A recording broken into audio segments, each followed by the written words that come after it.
పెద్దపల్లి జిల్లా సుల్తానాబాద్ తహసీల్దార్ మధుసూదన్ రెడ్డి సాగులో లేని భూములను క్షేత్రస్థాయిలో పరిశీలించారు. పట్టణంలోని cinema hall, function hall, private పాఠశాలలు, ఇటుక బట్టీలు, రైస్ మిల్లులను క్షుణ్ణంగా సందర్శించారు. సాగుకు యోగ్యం కాని భూములను గుర్తించి వాటికి రైతు బంధు నిలిపివేస్తున్నట్టు తెలిపారు.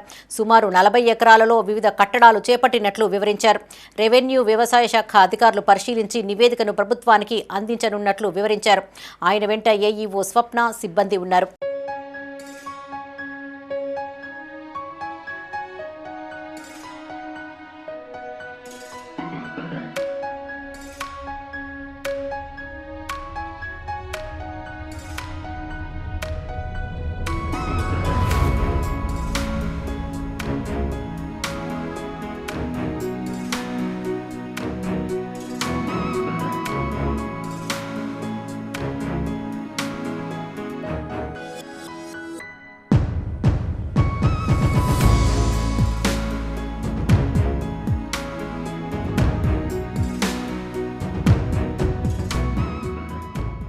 రేపటి నుండి 21, 22, 23లో ఈ ప్రభుత్వం ప్రతిష్టాత్మకంగా చేపట్టిన రైతు భరోసా,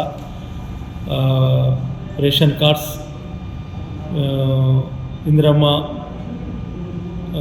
స్కీమ్ వీటి మీద రేపటి నుండి గ్రామ సభలు ఉన్నాయి.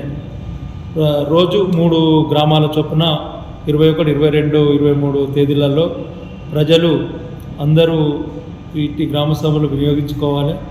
అర్హులైన ప్రతి ఒక్కరికి రేషన్ కార్డు, కొందరికి రాలేదన్న అర్హులైన ప్రతి ఒక్కరికి మేము రేషన్ కార్డు ప్రభుత్వాన్ని ఆదేశాల ప్రకారం జారీ చేయగలుగుతాం. రేపు పబ్లిష్ చేస్తాం ఎంతమంది అర్హులు, అనర్హులు అనేది కూడా మేము గ్రామ పంచాయతీ నోటీస్ బోర్డులో చదివి వినిపిస్తాం.